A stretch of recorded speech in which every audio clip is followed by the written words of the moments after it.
हाँ भाई, और क्या चल रहा है आजकल? सब बढ़िया चल रहा है पापा। तेरे ऑफिस में सब ठीक है? हाँ पापा, सब ठीक है। वैसे तेरे ऑफिस में सिर्फ लड़के ही हैं या लड़कियां भी काम करती हैं? हाँ, लड़कियां भी हैं पापा। तो उन्हीं में से कोई एक लड़की देखकर उससे शादी क्यों नहीं कर लेता तू? क्या यार पापा, फिर वही बात। हाँ तो क्या करे भाई, है? हम जो लड़कियां दिखाते हैं वो तुझे पसंद नहीं आती। अरे कम से कम तो अपनी पसंद की ही कोई लड़की बता दे भाई। राहुल को समझ आ गया कि उसके पिता अब इस टॉपिक को लंबा खींचने वाले हैं, तो उसने बिना कुछ कहे अपना नाश्ता जल्दी खाना शुरू कर दिया। राहुल के पिता रामलाल पुलिस में दरोगा थे और अब रिटायर होने के बाद घर पर ही रहते थे। राहुल उनका और उनकी पत्नी बिमला का इकलौता बेटा था और अब उसकी शादी की उम्र हो गई थी। लेकिन फिलहाल राहुल का शादी को लेकर कोई प्लान नहीं था, लेकिन रामलाल उसे शादी करने के लिए लगातार फोर्स कर रहे थे। और क्या बातें चल रही हैं पापा बेटे में? कुछ नहीं, मैंने तो बस ये बोला कि अगर इसके ऑफिस में सुंदर लड़कियां काम करती हैं तो कभी उन्हें अपने घर भी लेकर आए। अच्छा जी, और वो किस खुशी में? अरे बस ऐसे ही, इस बहाने थोड़ा हम भी खुश हो जाएंगे उन्हें देखकर। अब हर टाइम तो दाल चावल नहीं खा सकते ना, कभी कभी बिरयानी देखने का भी तो मन करता है ना।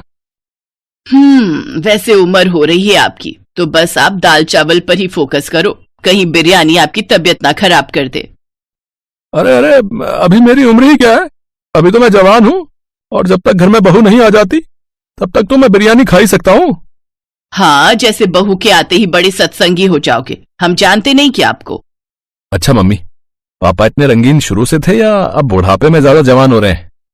पता नहीं बेटा, घर में तो बड़े शरीफ बनकर रहते थे, पर पुलिस में थे ना तो सारा दिन तो बाहर ही रहते थे। अब बाहर कहाँ कहाँ बिरयानी खाई मुझे क्या पता। तुम दोनों को क्या पता भाई, है? जब मैं वर्दी पहनकर और काला चश्मा लगाकर अपनी जीप से उतरता था ना, तो लड़कियां देखती रह जाती थी मुझे। ओहो, वो तो मेरे पल्ले तेरी माँ पड़ गई, वरना माधुरी या जूही चावला से कम नहीं मिलती मुझे। हाँ हाँ, तो अब किसने रोका है? जाओ जाकर कर लो ना। पक्का है? सच बताओ। देखो जरा, बेटे की शादी की उम्र हो रही है और ये महाशय घर में दो दो बीवी रखने की बात कर रहे हैं। नहीं बिमला, दो नहीं एक, तुम्हें तो फिर जाना पड़ेगा ना। रामलाल के मजाक से चिढ़कर बिमला वहां से चली गई और रामलाल जोर जोर से हंसते रहे।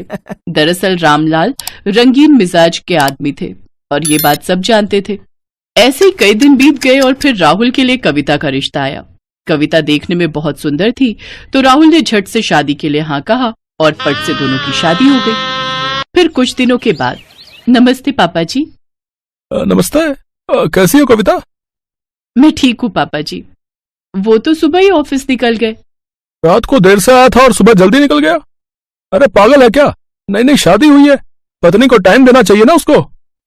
रामलाल की ये बात सुनकर पास ही खड़ी बिमला झेप गई और कविता भी शर्मा कर वहां से चली गई।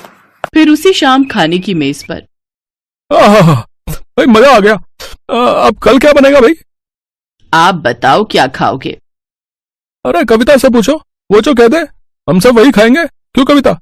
जी पापा जी। रामलाल अपनी बहू कविता को खुश करने की कोशिश करता रहता था। पहले तो बिमला और राहुल ने इसे इग्नोर किया, लेकिन धीरे धीरे राहुल और बिमला को रामलाल का कविता के प्रति ये व्यवहार खटकने लगा। फिर एक दिन, सुनिए, वो मुन्नी की बेटी का आज महिला संगीत है, तो मैं और कविता दोनों वहां जा रहे हैं। अरे कविता को यहीं रहने दो, तुम अकेली चली जाओ। क्यों? कविता को यहाँ क्यों छोड़ दूं? अरे भूल गई, उसके पैर में मोच है ना, तो बेचारी कहाँ जाएगी? अच्छा तो ठीक है, फिर मैं भी नहीं जाऊंगी। नहीं मम्मी जी, आप जाओ ना, अगर आप नहीं जाओगी तो मुन्नी आंटी को बुरा लगेगा ना।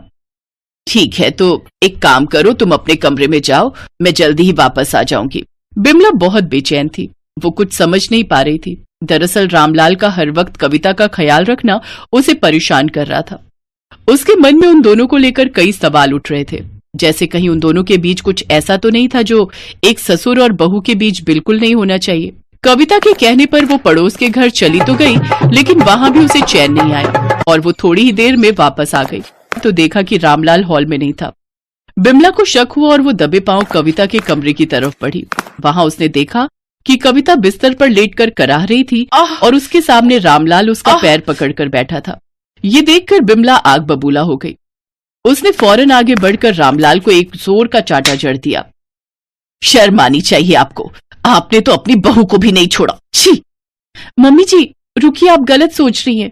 आपके जाने के बाद मैं अपने कमरे में आ रही थी, तभी मेरा पैर फिर से मुड़ गया।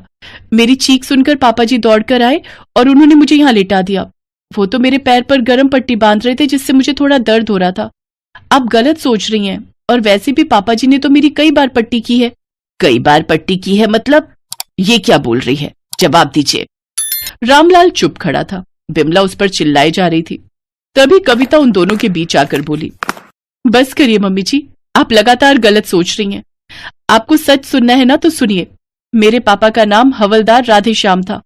मेरे पापा और पापा जी एक ही थाने में थे, पर एक मुठभेड़ में मेरे पापा को गोली लगी। इस हादसे के बाद मेरे पापा बच नहीं पाए और इस सदमे में मेरी माँ की भी मौत हो गई। पापा जी ने मेरे पापा को वचन दिया था कि वो मुझे बेटी बनाकर रखेंगे, और उस दिन के बाद से मेरे स्कूल की फीस, हॉस्टल का खर्च, सब कुछ पापा जी ने ही उठाया। और तो और मैं जिंदगी भर खुश रहूं, इसीलिए उन्होंने मेरी शादी अपने बेटे से ही करा दी। आपके पति देवता है मम्मी जी, जिन्होंने मुझ अनाथ को हमेशा अपनी बेटी माना है। ये कहते कहते कविता जोर जोर से रोने लगी। सच्चाई जानने के बाद बिमला रामलाल के पैरों में गिर पड़ी, और उधर दरवाजे पर खड़ा राहुल भी पूरी बात जानने के बाद अपने आंसू नहीं रोक पाया। और रामलाल को भी समझ आ गया था कि अपनी पत्नी से मजाक करने की आदत उसे कितनी भारी पड़ गई थी।